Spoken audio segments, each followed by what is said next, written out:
So there was actually a study conducted where adult participants with a regular diet were asked to change nothing with their diet, take away nothing, but only add in nuts. They added in nuts like cashews, walnuts, almonds, Brazil nuts. The researchers found they actually lost weight. Now wait a second, this goes against everything diet culture has told us. The only way to lose weight is to stick to a 1,200 calorie diet and eat as little as possible. But what if I told you that that is not true? You may just think, oh, it's all due to genetics. This girl can eat anything she wants. She never gains weight. Yes, genetics do play a part. Yes, your metabolism may be fast, but that doesn't mean that you have no way of losing weight in a healthy way and losing weight without completely damaging your relationship with food. So in today's video, I'm going to be giving you my top nutritional tips which will actually help you lose weight and maintain that weight loss in a healthy way without having to take anything out of your diet, without having to restrict your diet in any way possible. So first, let's talk about why these people who added nuts into their diet actually lost weight. So we know nuts are calorie-dense foods. They have a lot of calories in them, they have a lot of fat in them. But the difference is that nuts are a whole food, and your body digests whole foods differently from, let's say, processed foods like donuts. So nuts, yes, they are high calorie, but your body actually only absorbs 60 to 70% of those calories. This is because nuts are digested at the bottom of our digestive tract, not at the top. So your body cannot absorb all the calories in the nut. Because a nut is so nutrient dense and it requires a lot of energy to break down, your body is going to be burning more calories whilst actually trying to digest and absorb the nut, compared to, let's say, a donut, which is just simple starches, which your body doesn't really need to use much energy to absorb. And that is a really big key difference here. Looking at what you actually eat, not how much you eat of something. Because yes, an avocado may be high in calories. Yes, dates, nuts is going to be higher in calories than if you were to eat a piece of toast. Does this mean that it's better for us? Does this mean that we are necessarily going to lose any weight? Yes, we may lose weight, but the moment you start to eat normally again, the moment you start to eat your normal amount of food again, you're going to easily gain it back. You're not nourishing your body in any way by choosing to eat foods just because they're lower calories. The best optimum, I think, range is 80% whole foods and then 20% whatever you want. Obviously, we can never have 100% of our diet to be perfect. I really try to focus on only eating whole foods. This just literally all goes down to the fact that your body absorbs the calories from whole foods in a different way than it would absorb calories from processed foods, for example. Another reason why maybe in the nut study people tended to lose weight is because nutrient-dense, calorie-dense foods are way more satiating, and you will naturally just not be as hungry, you will have less cravings, and therefore you will be less likely to overeat. Now let's move into the category of foods which is most important to include in your diet,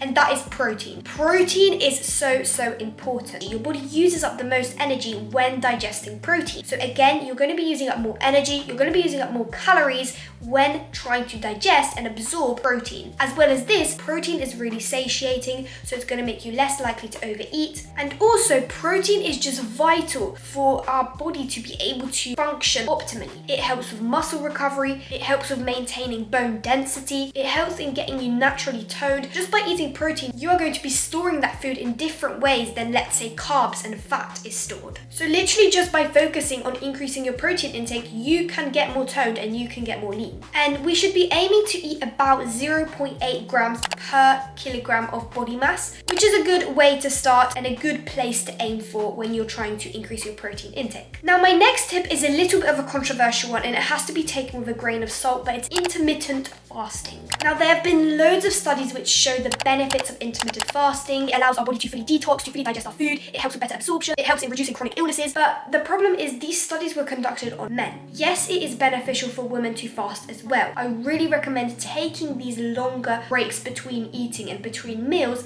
to actually allow your body to reset and give your digestion a break as well. Because if you're constantly snacking throughout the day, you're not giving your body a time to actually digest and reset itself to prepare for your next meal that you're going to eat. So by ensuring that you have have a longer period of time, maybe 10 to 12 hours between your dinner and your breakfast, it's ensuring that your body has that time to fully digest your food and fully reset and cleanse itself in preparation for your next meal. And yes, women can also gain from these intermittent fasting benefits. I'd say 12 hours is probably the maximum, but it's also good to look at your cycle, your menstrual cycle, and how it aligns with that, because women's bodies are much more complicated, arguably, than men's. So you have to take everything I say with a grain of salt when it comes to intermittent fasting. I really recommend listening to Dr. Stacey Sims. She is so knowledgeable on women's health and how women's bodies work differently to men's. And I just recommend you to listen to her podcast, listen to YouTube videos, go on her social medias and see what she has to say about stuff like intermittent fasting, eating before workouts. That's another thing. Make sure that if you are a woman, you are eating a pre-workout before your workout,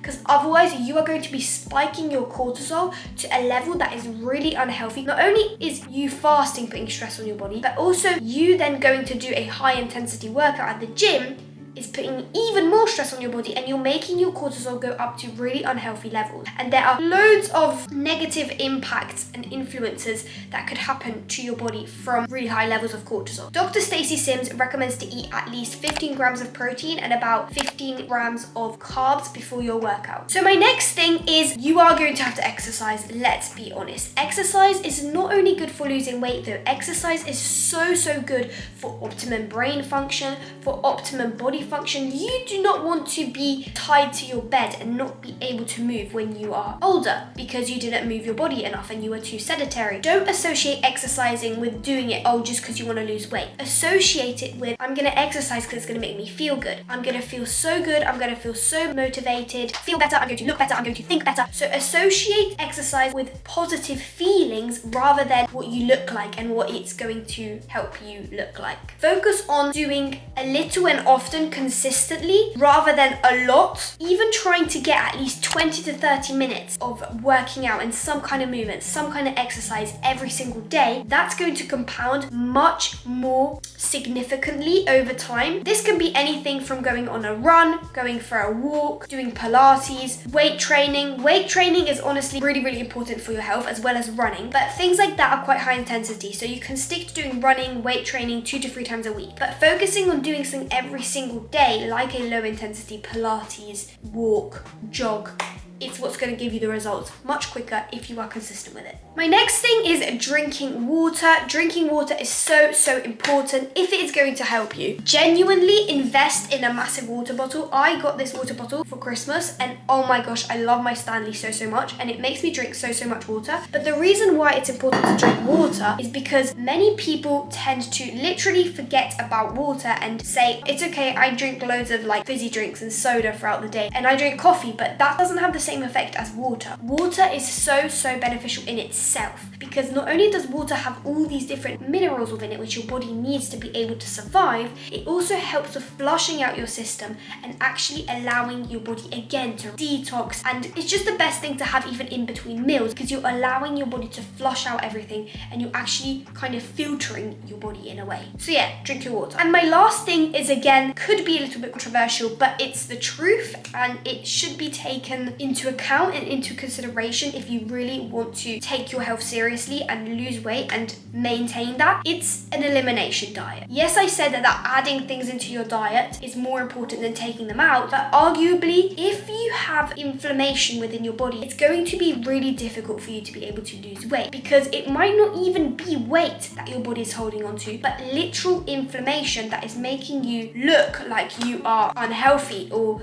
that you are a certain weight. Unless we deal with this inflammation, it's going to be really difficult for your body to actually be able to heal and gain benefits from all these other things that I just talked about. So ways that you can work around inflammation and try to decrease inflammation in your body is by doing an anti-inflammatory diet, by exercising, by drinking water. And if you don't know what an anti-inflammatory diet is, you could just search up anti-inflammatory diet and follow that, or you could do an elimination diet. So a lot of things which are commonly inflammatory in most people are things like refined sugar, gluten, and dairy. I try to avoid those at all costs. And if you are really trying to reduce inflammation within your body, those are the 3 where you should start. And as well as this, you may be intolerant to foods that, let's say, other people may not be intolerant to and may actually gain benefits from. Just because something is healthy, yes, it may be healthy, but if your body can't tolerate it, you're not going to be getting healthy benefits from it. Your body is going to be suffering from negative side effects, like inflammation, like gut dysbiosis. An elimination diet is where you take certain foods out of your diet for, I think, 2 to 3 weeks and see how you feel without them in your diet. You slowly start to try to add them back in, and if again you start to feel worse, you know that that specific food does not work for your body. So by trying to basically see what foods your body tolerates and what foods your body cannot tolerate, you are making sure that your body is working at its optimum level and you are decreasing inflammation as much as you can. I would recommend speaking with a doctor about it if you are really trying to do things like intermittent fasting, an elimination diet, just to make sure that it is safe for you to do. Take everything I say as a grain of salt and do your own research into it. See whether you think it's going to work for you. Thank you guys so much for watching. Have a great day. Bye.